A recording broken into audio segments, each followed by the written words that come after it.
Stop negotiating with your history and start designing your destiny. Most people live in a maybe world, wishing for change while staying shackled to their excuses. But I'm telling you right now, your life doesn't change by chance, it changes by choice. Success isn't a marathon, it's a lightning strike that happens the exact second you stop settling and finally decide. Success is often portrayed as a marathon, a long, grueling process of incremental steps, but that perspective overlooks the explosive catalyst that sets the entire journey in motion. The first key point, the power of the moment of decision, posits that transformation is actually an instantaneous phenomenon.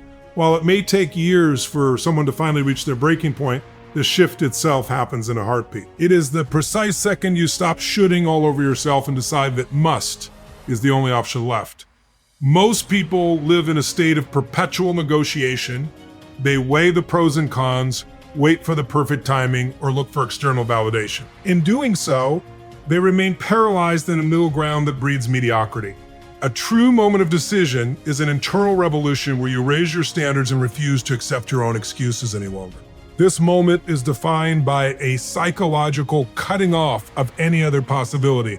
When you truly decide, you are not just choosing a path, you are destroying the bridge back to your old self. This creates a powerful psychological momentum because it eliminates the cognitive drain of indecision. We often underestimate how much energy is wasted in the maybe. When you move from a preference to a decision, your brain stops looking for ways out and starts looking for ways through. It's like a light switch being flipped. One moment you are in the dark, wondering if you can do it, and the next, the room is illuminated with the clarity of your intent. This clarity is the ultimate power. It allows you to operate with a level of certainty that others find intimidating or inspiring. The moment of decision is also about ownership. It is the realization that you are the architect of your experience.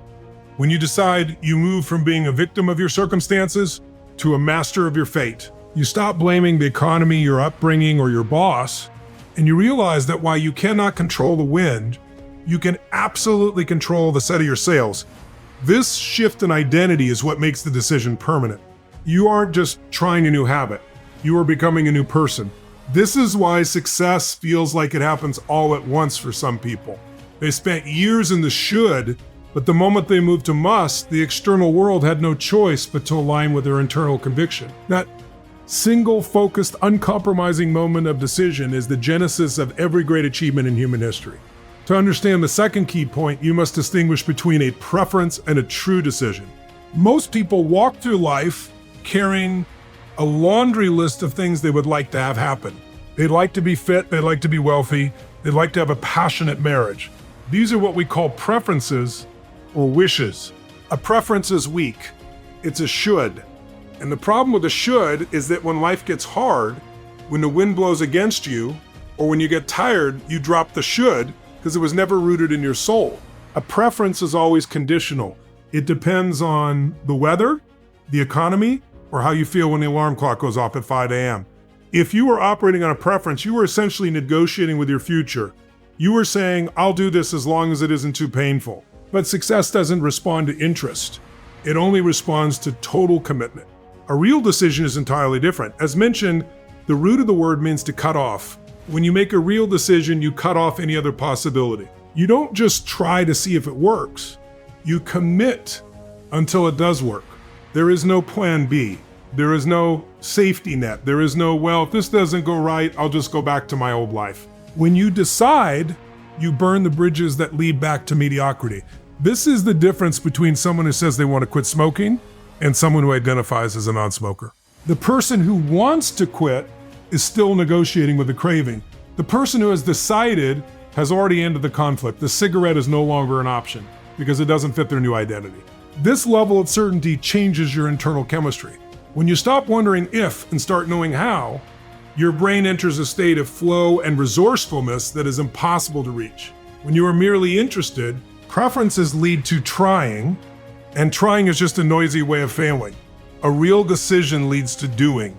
It creates a psychological wall behind you, pushing you forward, because there is no longer any space to retreat. Most people fail not because they lack potential, but because they leave the door to their old life cracked open just an inch.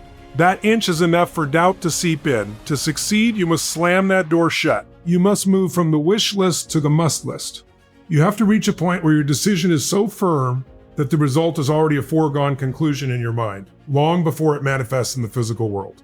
That is the power of cutting off every alternative except the one you have chosen to master. The third key point shifts the focus from the external world to the internal mechanics of your mind, specifically the three decisions that shape your life in every single moment.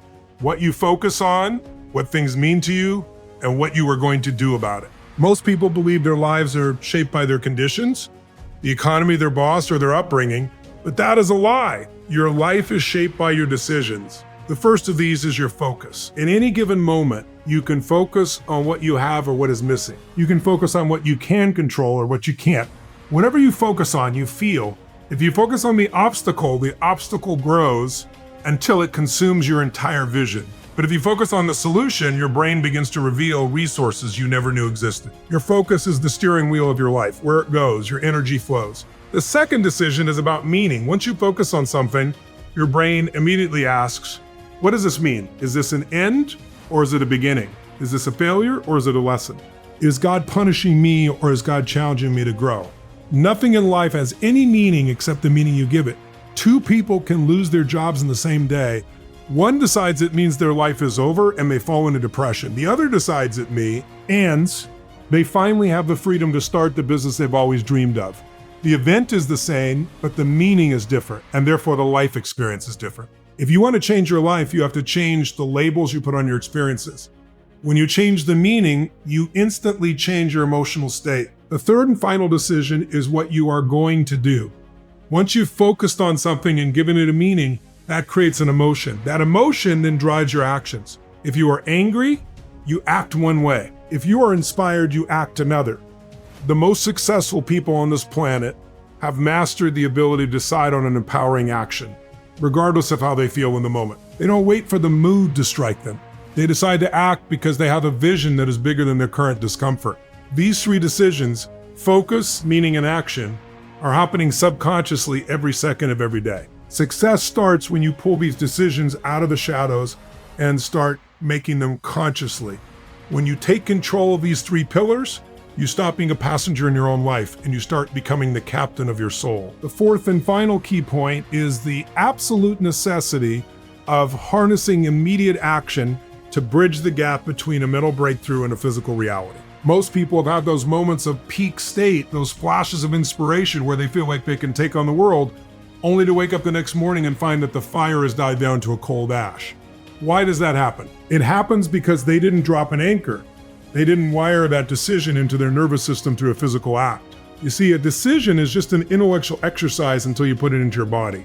To make a decision stick, you must take a massive, immediate acti. On the very second you make it, you never leave the side of a decision without doing something that commits you to the follow-through. If you decide you're going to get in the best shape of your life, you don't wait until Monday, you put on your shoes and run a mile right then, or you throw out every piece of junk food in your pantry before your brain has a chance to talk you out of it. The reason this is so critical is that your brain is designed to keep you safe and comfortable, not to make you successful.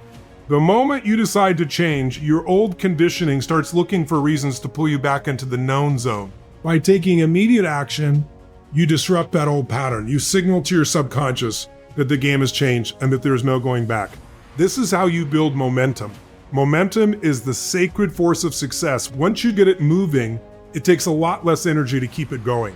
But to get it started, you need a massive burst of initial force. That force comes from doing something difficult, something bold, or something tangible immediately after the internal shift. It could be making that sales call you've been dreading, booking the flight, or signing the contract. When you marry a high energy emotional state with a physical movement, you create an anchor in your nervous system. You are literally training your brain to associate the decision with a result. If you just think about it, you're just dreaming. If you talk about it, you're just projecting. But when you do it, you are becoming this immediate action creates a sense of earned confidence. You start to trust yourself because you see yourself following through. You move from the world of should into the world of did. This is the secret of the world's highest achievers. They don't let the gap exist. They close the distance between the thought and the deed so fast that doubt doesn't have the oxygen to breathe. You must harness that energy while it is hot. Strike while the iron is burning and move your body into the new future you have just claimed.